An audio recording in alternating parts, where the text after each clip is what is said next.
ان میں سے نمبر 1 ایران ہے۔ اگر ہم چلتے ہیں عرب سے مشرق کی طرف تو ایران ایک اعتبار سے یہ بازی لے گیا ہے پورے عالم اسلام پر۔ ان کے مذہبی عقائد، ان کی فقہ سے ہمیں جو اختلاف ہے وہ ہے اپنی جگہ پر ہے۔ آپ کو معلوم ہے میرے بارے میں کسی کو اشتباہ نہیں ہو سکتا اس اعتبار سے۔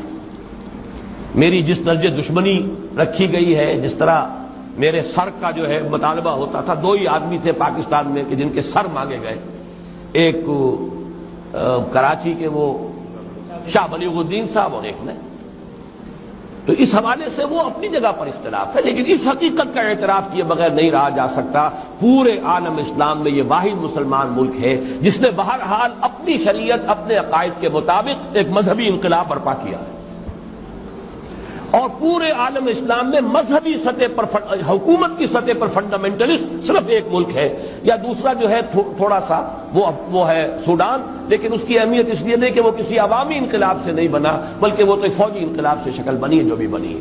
اللہ کرے اس میں استقامت ہو، اس سے یقینی کوئی نتیجہ برآمد ہو جائے۔ خبریں بھی اچھی آ رہی ہیں، لیکن میں تو دنیا کا جو پرسپیکٹو ہے اس کے حوالے سے عرض کر رہا ہوں کہ اس پہلو سے ایران ان کا ٹارگٹ ہے، ٹارگٹ نمبر 1 ایک خاص اعتبار سے۔ ٹارگٹ نمبر 1 ایک دوسرے اعتبار سے ہم ہے، وہ میں بعد میں عرض کروں گا۔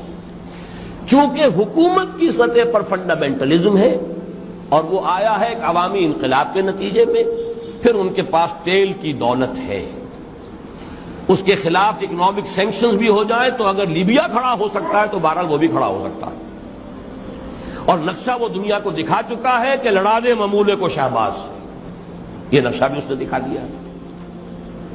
یہ ہے ایران کا معاملہ۔ نمبر 2 پاکستان۔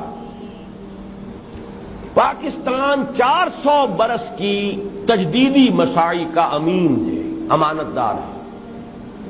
پورے ہندوستان میں مجدد الفسانی رحمت اللہ علیہ، شاہ ولی اللہ دہلوی رحمت اللہ علیہ، سید احمد بریلوی رحمت اللہ علیہ اور ان کا جہاد، پھر اس 20ویں صدی عیسوی میں یا 14ویں صدی ہجری میں علامہ اقبال جیسا مفکر، مولانا مودودی جیسا مصنف، مولانا الیاس جیسا مبلغ، شیخ الہند جیسا مجاہد حریت، پورے عالم اسلام میں ان کا پیرلل کوئی موجود نہیں۔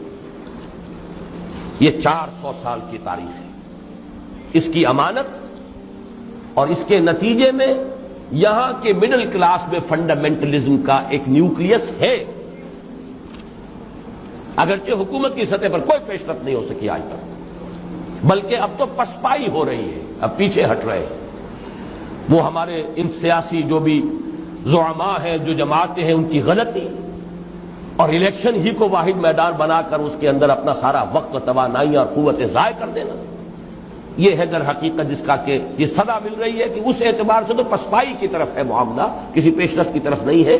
لیکن باہر والے تو دیکھتے ہیں نا کہ اندر کیا کچھ مواد موجود ہے۔ اگر مڈل کلاس میں وہ فنڈامنٹلزم کا بارود موجود ہے تو کسی بھی وقت اس کے اندر جو ہے وہ کوئی دھماکہ ہو سکتا ہے۔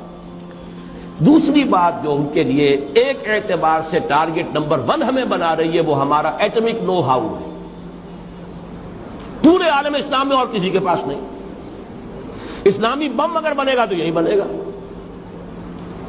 یہ ہے مختلف اسباب جس کے بنا پر ایران اور پاکستان کو آپ بریکٹ کر لیجئے، یہ اس نیو ورلڈ آرڈر یا آج کی میری گفتگو کے حوالے سے یہودی اور عیسائی گٹھ جوڑ کا جو ٹارگٹ نمبر 1 ہے، ایک اعتبار سے ایران ہے، ایک اعتبار سے پاکستان۔